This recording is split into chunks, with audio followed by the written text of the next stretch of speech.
अगर आपको अपना धंधा बड़ा करना है ना, तो आज से ही गिफ्ट देना चालू कर दीजिए। अपने नियर एंड डियर को छोटे छोटे छोटे छोटे गिफ्ट दो। दरअसल होता क्या है कि एक मेरी दोस्त थी जिसका नाम सोनम है। उसको ना एक कान्हा की मूर्ति पसंद आ जाती है, लेकिन वो खरीदना तो चाहता ही है, मतलब उसकी इच्छा तो है कि मैं इस चीज को खरीदूं, लेकिन जैसे ही वो एमआरपी के टैग को देखती है ना, तो पीछे हट जाती है और पीछे हट के नर्वस होकर सीधे चलना शुरू हो जाती है। मैं उसकी नीड को पकड़ गया कि यार इसको ये चीज पसंद तो है, लेकिन परिस्थिति ऐसी आ गई कि पैसे नहीं है। तो जैसे ही चली, 15 दिन बाद उसकी एनिवर्सरी थी। मेरे को लगा कि साला अब अटैक करना जरूरी है। अगर इसको काम लेना है ना, तो अटैक करो इसकी जड़ पे। मैंने वो बगैर देखे, बगैर एमआरपी की, नो मैटर, उसको पसंद है तो दो भाई। मैंने उस मूर्ति को पैक करवाया और उसको जाकर के समर्पित कर दिया, हैप्पी एनिवर्सरी सोनम। और जैसे उसने खोला, उसकी आंखें नम हो गई और उसने बोला कि तूने मेरी जिंदगी का सबसे बड़ा तोहफा आज मेरे को दे दिया। तो दरअसल होता क्या है कि हमारे अंदर है ना एक हैप्पी हार्मोन होता है जिसका नाम है ऑक्सीटोसिन। कि अगर सामने वाले की नीड को तुम अगर दूसरा पर्सन फुलफिल कर देता है ना, तो उसके अंदर ये हैप्पी हार्मोन जिसका नाम ऑक्सीटोसिन है, ये चलने लग जाता है। और जैसे ही ये चलता है ना, तो दोस्त इतना मजा आता है कि वो सामने वाली कुछ भी आपको समर्पण करने के लिए तैयार हो जाती है।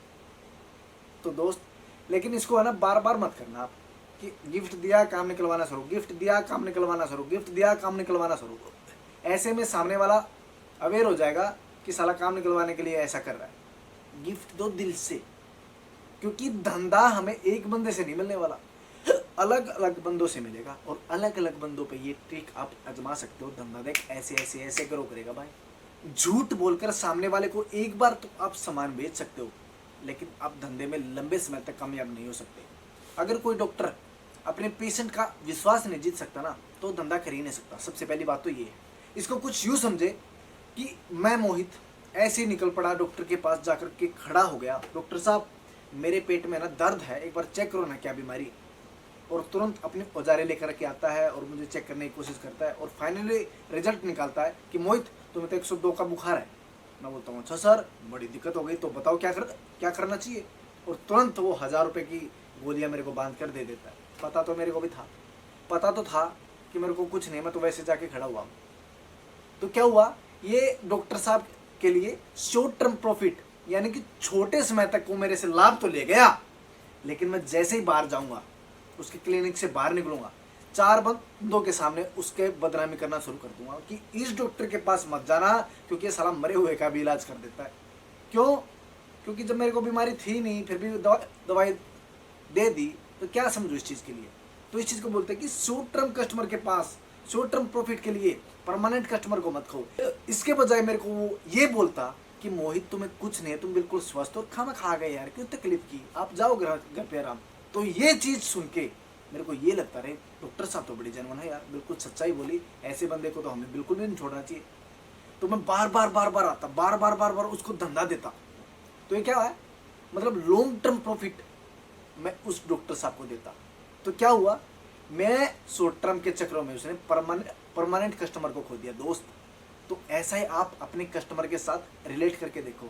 किसी को सामान चेपो मत, उसकी नीड पर अटैक करो। अगर उसको जो चाहिए ना, और वो उसको अगर मिल गया, तो आपको इतना दे देगा वो अकेला बंदा, वो 10 बंदों को और आपको मिलवाने की चाहत रखेगा, आपका धंधा बढ़ेगा।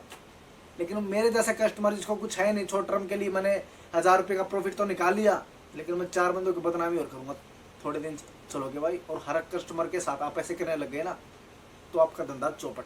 अगर आप धंधा बड़ा करना चाहते हो और आपको लगा कि मैं बहुत बड़ा बिजनेसमैन बनूंगा, और आपने रतन टाटा के पोते के साथ बिजनेस डील फाइनल कर लिया, और आप luxury suit, luxury pant, luxury watch पहन करके लग्जरी गाड़ी में बैठ करके तुरंत निकल लेते हो, ऊपर से नीचे तक पूरे सजे धजे, और आप मन ही मन में खुश कि आज तो बिजनेस डील सक्सेसफुल होके ही रहेगी। लेकिन एक गलती कर बैठे कि जूतों के अंदर जो जुराब पहन रखी है वो 6 दिन पुरानी थी, और जैसे ही अगले के दरबार में आपका जूते निकालने का सौभाग्य प्राप्त आपको हुआ, वहीं गेम खराब हो गया भाई।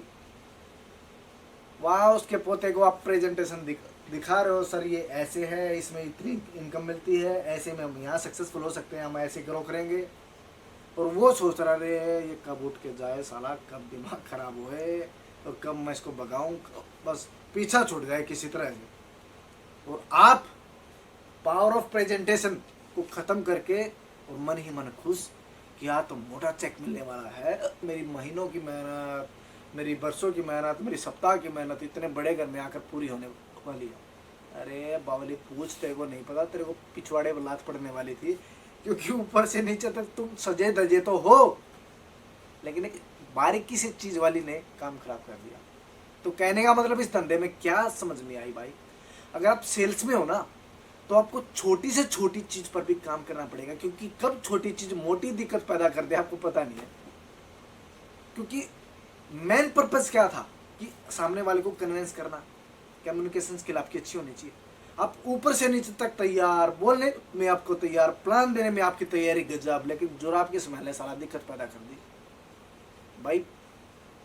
Meeting close. तो दो छोटी से छोटी चीज की अगर आप तैयारी करोगे ना तो धंधा आना चालू हो जाएगा। कहने का मतलब द पावर ऑफ डिसिप्लिन हर जगह काम करता है।